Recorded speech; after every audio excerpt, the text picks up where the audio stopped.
komeza twite kuri musozi Imana dukeneye ko munsi y'icyaro cyawe kirema kikabaho umunsi wa Eliya bikaba hano bikagaragara kuri Imana yacu kandi tukatubona kubaho uyu munsi ibyo dukeneye ko bitunguka bikabaho bikagaragara ko twakumenye kandi isezerano ryacu riri kuri twebwe. Urakoze mu izina rya Yesu, amen. Yesu ashimwe. Nanjye ntabwo twari umwanya munini cyane kubera ko mbere data gihari kandi twese tubiziranye ko aya masaha akora cyangwa se aya masaha aremera, ariko ndasaba ngo twumve ijambo ry'Imana umwanya muto. Kasaba ijambo ry'Imana mu gitabo cy'ibyakozwe n'intumwa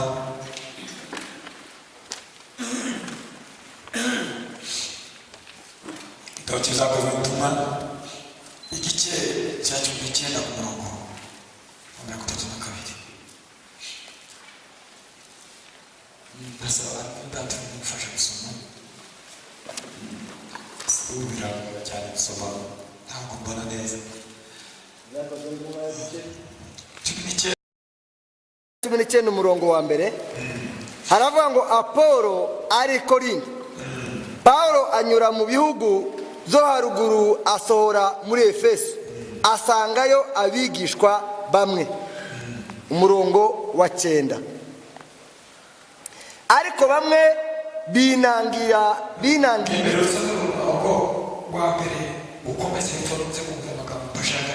umurongo wa 2 arababaza ati mwahawe umwuka wera mutangiye kwizera? Baramusubiza ati ntabwo twari twumva yuko umwuka wera yaje. Arabasubiza ati mwabatijwe mu mubatizo ki? Baramusubiza bati umubatizo wa Yohana. Paulo ati Yohana yabatije umubatizo wo kwihana, abwira abantu kwizera uzaza hanyuma ye niwe Yesu Kristo. Ariko bamwe binangira imitima banga kwizera, batukira izina rya Yesu imbere y'abantu. Ava muri bo arobanura abigishwa iminsi yose, agera impaka mu nzu yo kwigishirizwamo na Turano. 12. Ndetse bashiraga abarwayi ibitambaro n'imyenda bivuye ku mubiri we, bagakira indwara zabo, abadayimoni bakabavamo. 13. Ariko inzererezi zimwe zo mu Bayuda nazo zirukanaga abadayimoni, zihimbira kuvugira izina ry'Umwami Yesu kubatewe n'abadayimoni, ziti ndabategetse mu izina rya Yesu uwo Paulo avuga. Kandi harimo n'abahungu 7 umuyuda witwaga Sikewu, umwe mu batanzi bakuru bagenzaga batyo. Bukeye dayimoni arabasubiza ati Yesu ndamuzi na Paulo ndamumenye, ariko mwebwe muri bande? 24. Umuntu witwaga Demetriyo, umucuzi w'ifeza, yacuraga mu ifeza ibishushanyo by'urusengero rwa Arutemi, akungukira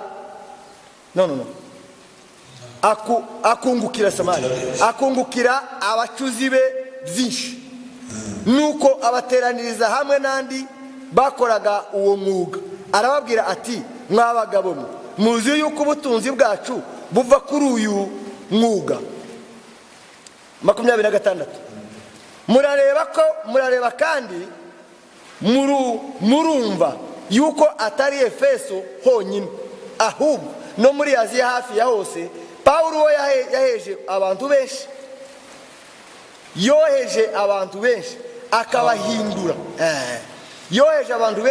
akabahindura, ati imana zaremwe n'abantu. Murongo wa 30. Nuko abo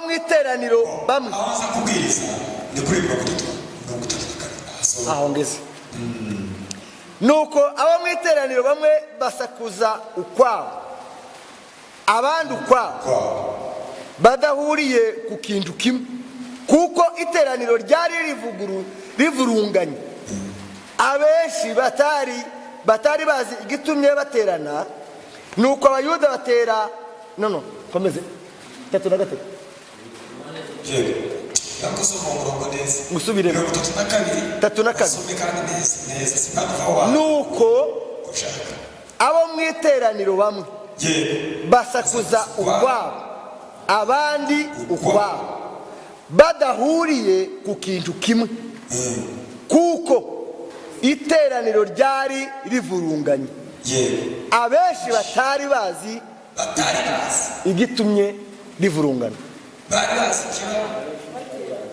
abenshi batari bazi igitumye baterana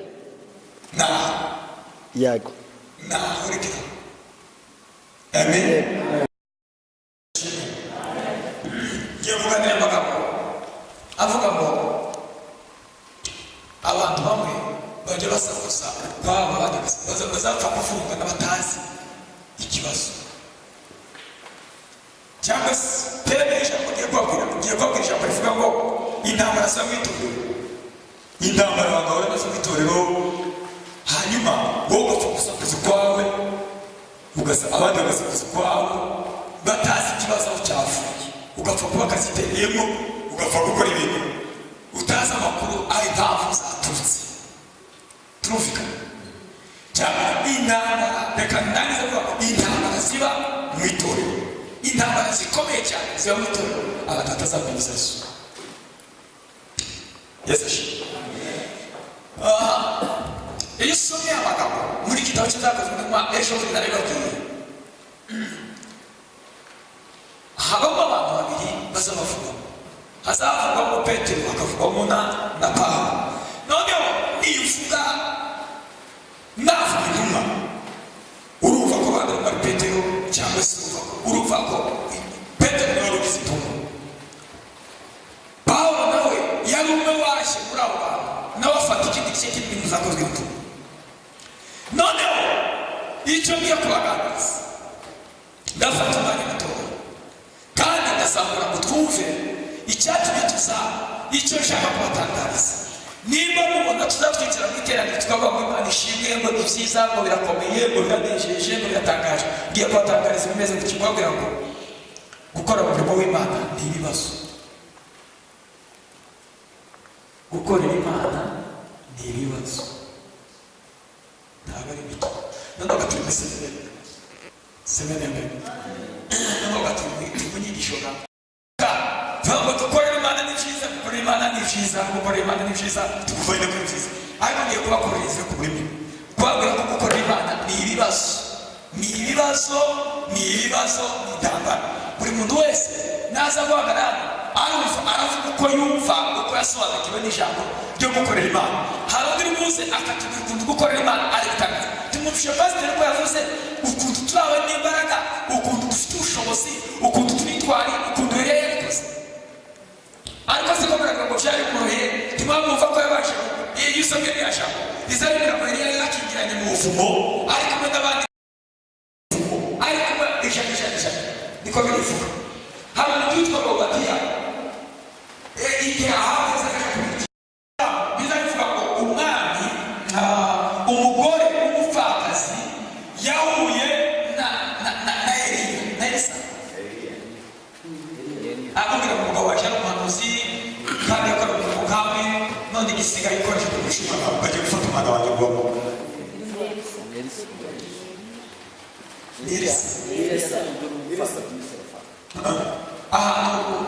ujya mugore yahuye n'umuhanuzi akabona umugabo wanjye yarapfuye ariko ari umukozi w'Imana uzi ubuvumo bwihishwa akagenda agafata muri sitoke akagahita umugeni umugabo w'umuhanuzi akagenda akahagura bwishwa bukiyaza gupfa ari umugeni atishuye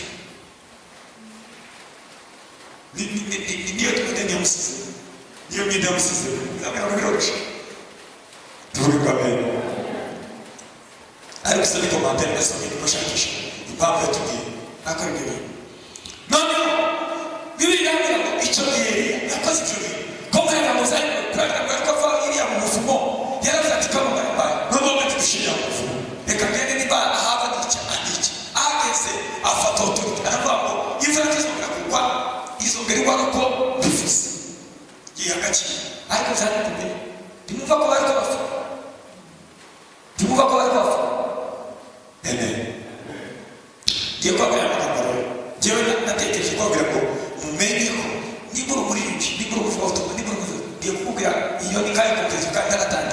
kukubwira ngo ni ukuri kose gukorera Imana byoroshye, biragoye ariko birashoboka. Nongera akakanga gukorera Imana biragoye ariko birashoboka. Ntabwo byumvikana gukorera Imana biragoye byoroshye ariko nicyo kintu gishoboka kibaho. Amen. Iri jambo ry'Imana dusomye muri iki gitabo kizakozwe n'intumwa, abagabo bombi Pawulo na Petero, Bibiliya ivuga ngo intambara abagabo bombi bahuye nazo n'intambara zibiri nivuga ubutumwa zabo. Amen. Bahuye n'intambara zibiri. Intambara mbere bahuye ni intambara y'abatambyi, iya kabiri ni intambara y'abapfumu, y'abarozi, y'abakonikoni. Mu mirimo yabo bahuye nayo. Yesu ashimwe. Ibisitaza abandi bahura nabyo bikomeye byagiye bicuza cyane mu Imana, byagiye barwanya bahura n'intambara. Ni abatambyi, abantu bakomeye ba Musenyeri, abantu baremereye, abantu bazi ikidini, abantu bazi amategeko, n'abakonikoni, abarozi, abapfumu. Iyo bano bagabo bakira abatambyi basabaga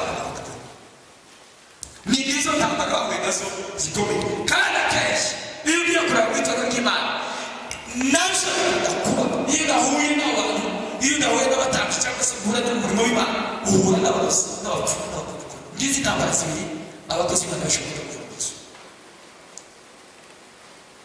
Yesu ashimwe.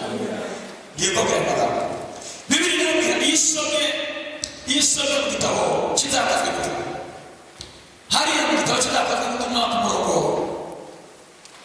ku gice cya 8 ku murongo wa 12, ku gice cya 8 ku murongo wa 12, ndasaba ko hari umuntu wasomye kugira ngo mwumve intambara uwitwa Filipo yahuye nazo. Tuvuze Filipo turimo turareba kuko Filipo yari muri cya cyiciro cya Petero, ibyo Petero bakora hamwe n'intumwa, ibintu bahuye nabyo agitangira gusenga amaze guhabwa umwuka wera. Gasoma ku gice cya 8 ku murongo wa 18 byakozwe ibiganza by'intumwa bahabwa umwuka wera. Azizanira Ifeza arazibwira ati nanjye ni mumpe.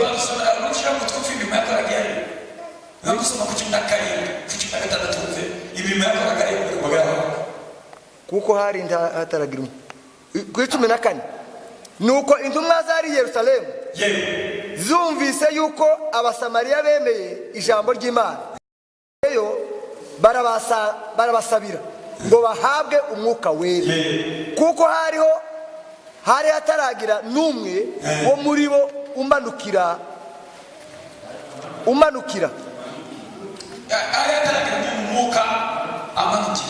hari hataragira n'umwe wo muri bo amanukira, ahubwo bari barabatijwe gusa mu izina ry'Umwami Yesu. Nuko barabarambikaho ibiganza bahabwa umwuka wera.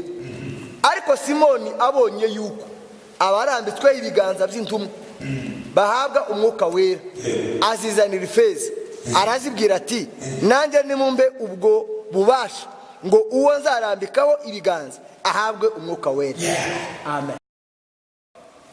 Ntabwo ari twavuga narabwiye umwuka wera n'abagera bazagira gute, bazagira bakora idea y'Isamariya bakora none baragiye baratamareba icyo akana katuka kwitoro bagomba bakamwitero mu gice cya 8 ku murongo wa mbere. Akana katuka kwitoro nicyo gihe batangiye kubikira cya Stefano bamara kumwica baratata bamara gutata hari umwuka yababwiye ko bazagira batangira kwagezwa n'ibibazo. Amen. Batangira kugira idaya y'Isamariya gutata bari kwakora gere. Ndashaka kubwira kandi umutireko kw'ejo, ndashaka kubwira ngo ibyo nudakora mu gice cya mbere ku murongo wa 8 uzakora mu gice cya 8 ku murongo wa mbere.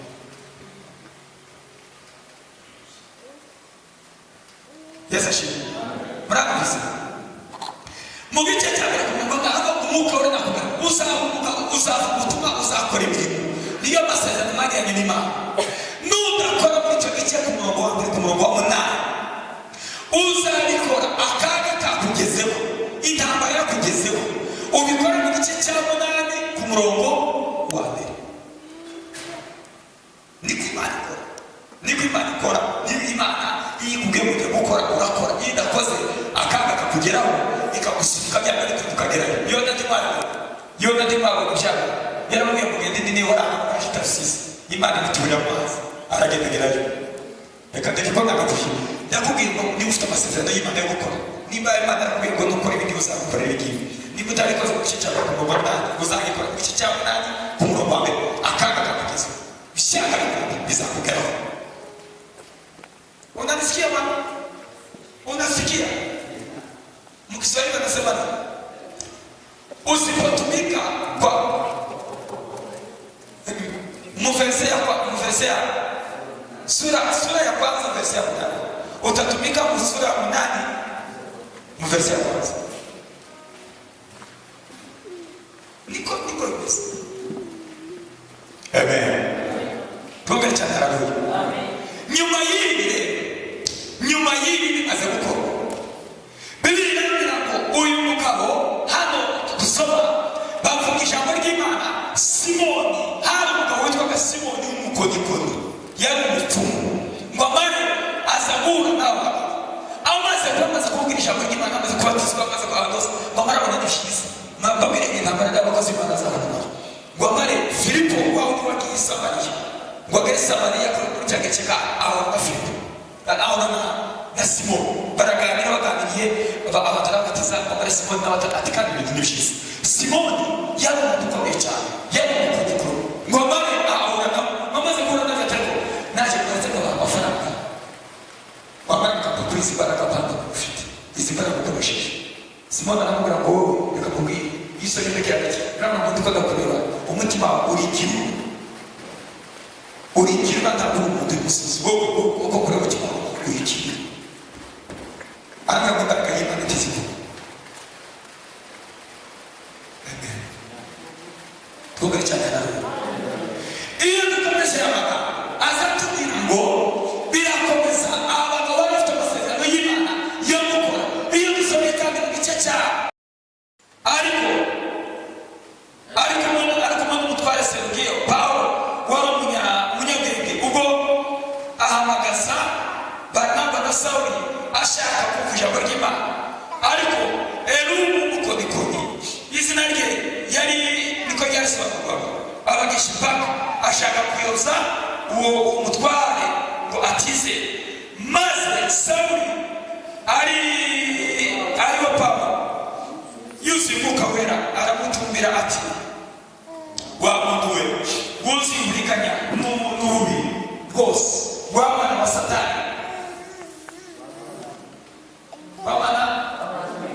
w'amazi w'ibyo Imana zigororotse, ariko dore ukuboko k'Umwami kuravuze gute kuraguhanye urabipumye utazarura isi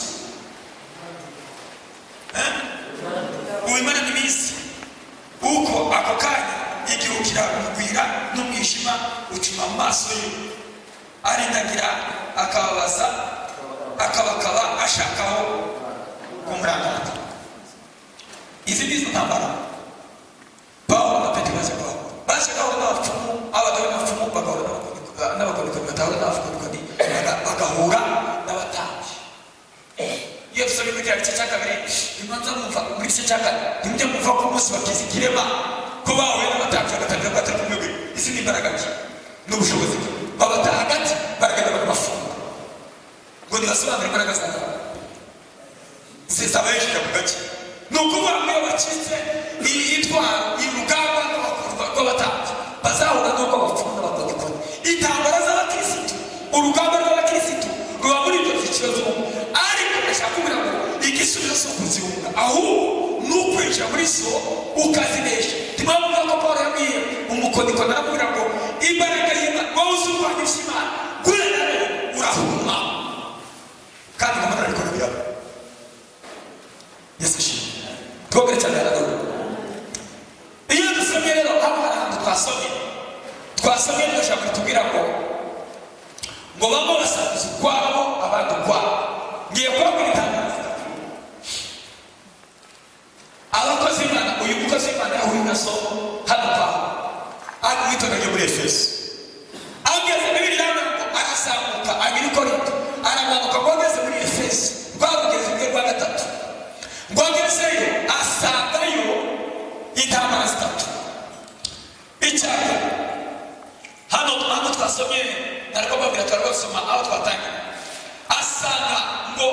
abasore bari bazi kubwiriza neza, bari bazi kuririmba neza, bari bazi kuvuga amagambo y'Imana neza, bari bazi gusenga neza pe. Bashikara abasanga arabaganiriza arabategera, ariko rero muri ukuntu barimo basenga umva ari akantu katagenda, ariko bagasenga neza, bakabwiriza neza, bakavuga amagambo y'Imana neza, bakaganira ibikorwa byiza cyane. Ngo abana barafatamo ko ndimo numva kubwiriza neza, ko ndimo numva gusenga neza, ko ndimo numva abana basore mu cumi n'ababiri bari mu kigo cy'amasengesho nta kibazo baza gukirana nabo muri Efeso bagaragara ko ureke neza, ariko bakiri imbaraga z'umwuka wera, bagaragaza umwuka wera barabateze. Umwuka wera yaraje, umwuka wera yaraje ko mwakora ibi byose, ibi byose ni umwuka ko mwabikora mutaka imbaraga z'umwuka wera. Amen. Ngita muri ya mbere Pawulo yavuze abasore buzuye barimo bakora neza, barimo baririmba neza, bakabwiriza neza, ariko bataha imbaraga z'umwuka wera. Itorero ry'Imana kandi abifite, iyo ni po ya mbere ndayibabwira.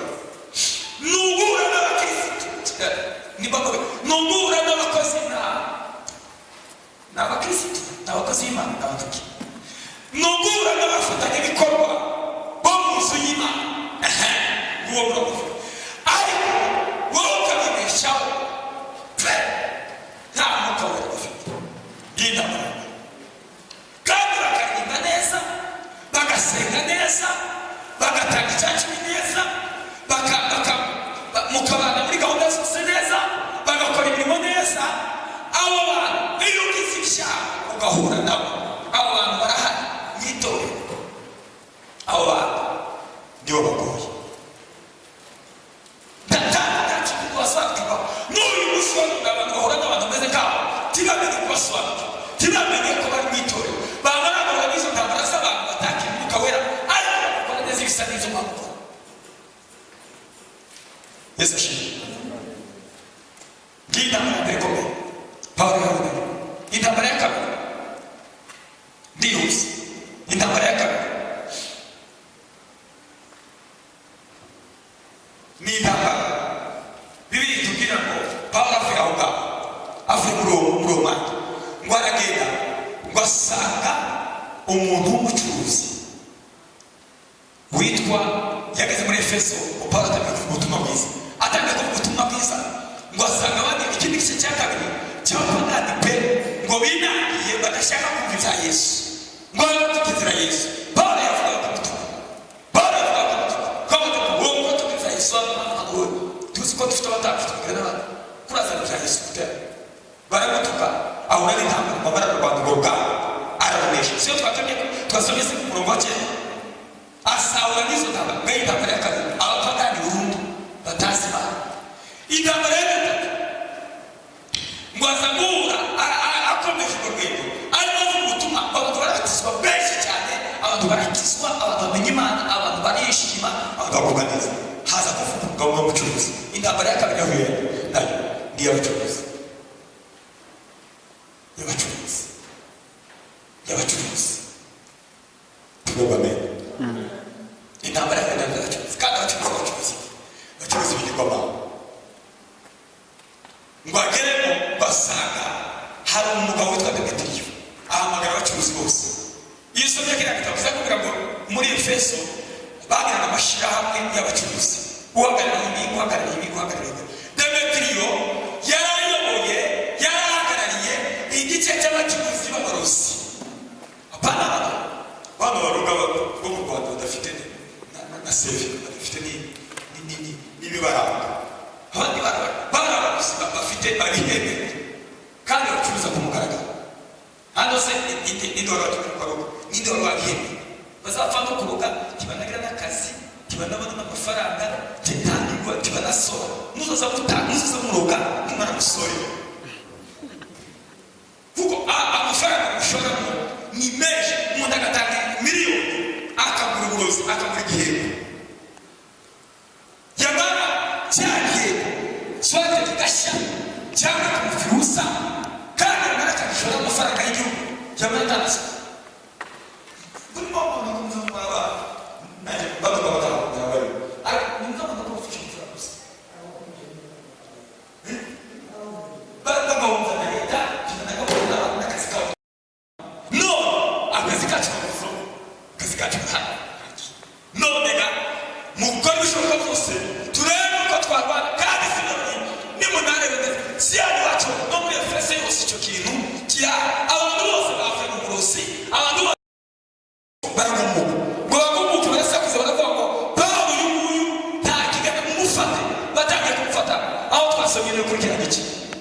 amen ngo bamare ngo bagora kumuka bose ngo bamasakuza kwabo abandi kwabo ngo batateranije ubu ngubu mu bagitagara dufite bitorero hari abacuruzi dufite mu murimo w'Imana bibigirwama bafite inyungu zabo hari abacuruzi bahari babifite inyungu bamara bateza akavuyo wowe tuzi niyo byabereye tuzi n'impamvu y'ibirimo bikorwa wamara ugapfa gusa ugapfa gutera hejuru utazi ikibazo gihari kandi hari abaganga ba Demetiriyo iyo babifitemo inyungu wamara ngo dufate ngo ikibazo ngo pasiteri ntakigenda kimwe ngo kandi kuko ngo mubona ngo n'ubundi ngo niko twanayigize kuva kera ngo tubishoboka wowe tuzi abavyinshi bakora abaganga bameze nka Demetiriyo bari bakize ibigirwamana vyabo wowe ugapfa gusakuza kwabo ugapfa gusakuje se uzi abafite muri ibyo bintu haleluya twongere cyane haleluya ni ukuri kose washaka wamenya reka tutambuke abaririmbyi ugasanga bateje ngo pasiteri ngo cyangwa perezida korari ngo cyangwa tuzi ba Demetiriyo ko hari tuzi amakuru ko hari abana bacuruza ibigirwamana vyabo tuzi ko abandi babuwe bisuku tuzi ko wenda bishoboka ko hari abanyamana nka Pawulo babugize isoko ryabo basenye ibigirwamana bafashe ibigirwamana vyabo babisenye hanyuma bagatera ku kaduvayo wowe ugapfa gusakuza reka ndongere mbabwire ngo tugapfa gusakuza witoro utazi ikibazo urashobora gusakuza kandi ari Demetiriyo ngo baje ko twumvikana twongere cyane twongere cyane harimo ba Demetiriyo batwishemo harimo ba Demetiriyo bacuruza barimo barindira hafi barimo bateza ikibazo ugasanga muri Fosquare iduru yabaye ngo tugende ngo byakise ngo ducikemo ngo tugwe harimo abacuruzi mutazi barimo bacuruza ibigirwamana vyabo vyahomvye kandi ubutumwa dufite n'iriya birigira gice cya cyenda Demetiriyo yabwiye ngo haje umugabo witwa Pawulo ngo yabwiye abantu kuko imana zacu ngo atari imana zikora none ngo yazise none muricaye gusa nta makuru muzi kandi aramubwira ngo ateye ngo tuzi ko ari imana ikomeye ateye yarebye imana y'igirwamana cy'Abanyefeso ngo bazaga bashiramo cyakiraga amabere igihumbi hanyuma ngo umuntu akaza konka buri bere gica shaka washaka ubutunzi ukaja ko kibere ryawe washaka kubyara ukaja ko karyabere washaka amafaranga ukabyagira amabere hakuno ngo bashiragamo ibintu biryohera bakabimenamo muri cyakirwamana abantu mucuruza bamara ngo yashaka amafaranga akaja ko karyabere ubu ngubu abantu benshi bataza amakuru bari ko ibigirwamana ko kibere rya Dayana ikigirwamana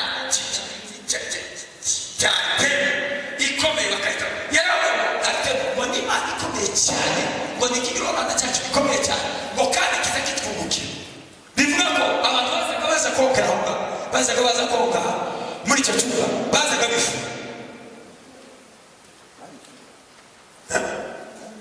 barifu aravuga ati rero ubucuruzi bwacu gahombe akazi kacu karapfa none turasa twunguke nta mafaranga arashize Pawulo yabimaze reka nawe babwire ngo inshingano zacu abakozi b'Imana dufite nizo gusenya ibigirwamana bimeze nk'ibya Demetiriyo ibigirwamana bimeze nka za Dayana ibigirwamana bacuruza ko turabisenya uyu munsi twaje Musanze gusenya ibigirwamana twebwe cyane uyu munsi twaje gusenya za Dayana yashyizwe ahantu abantu baza bakoka hanyuma bakishyura ubutunzi wowe ugapfa kurapfa gusakuza se uzi ibyaha uzi icyo batari uzi ibitero uzi impamvu wakomeje ibintu hano basakuje Bibiliya yatubwira mu gice cya twasomera ngo baba basakuza kwabo ngo badasakuza kwabo ngo batazi ikibateranije amen twongere cyane amen babiri babarinji umuntu n'abagugu muziki yazi bazi gusakuza yego cyane ngo ariko uzabanza ubaza ese wowe utubwiye wowe utubwira amakuru tusobanure neza inyungu ubifitemo niyihe? ubashije mu mibare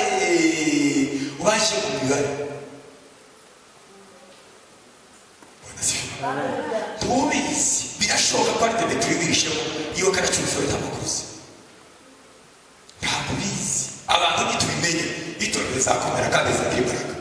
hari ibigirwamana barimo kuza kongwa bakishyura amafaranga bakishyura ibigirwamana byabo kandi abagabo bagaterana yaba umukuru w'ishyirahamwe yamara akabwira abantu ati imana zakize mu birarangiye mapawuse.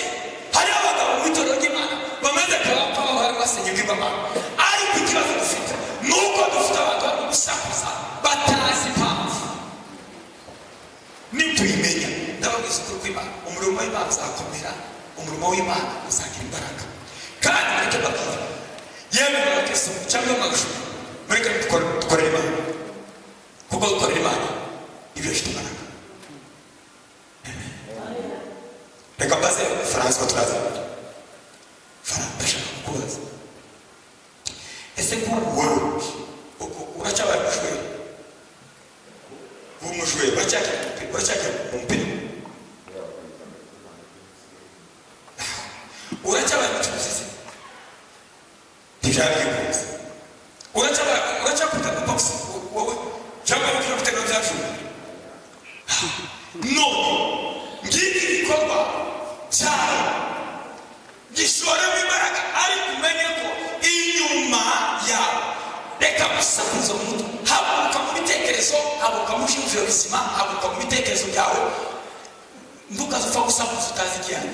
hari ba Demetiriyo batwihishemo ni ugusenga cyane, icya kabiri ni ukwiga cyane, icya gatatu ni ukurya cyane, icya kane ni ukuruhuka cyane. uko siko kuriba iyo utaruhutse cyane uba ufite ibibazo mu mubiri dushobora kwiga neza. iyo usenge cyane nabyo uzatsinda. iyo uriye cyane ukajya mu gitondo neza nimugoroba utajya kwiga ni ibibazo.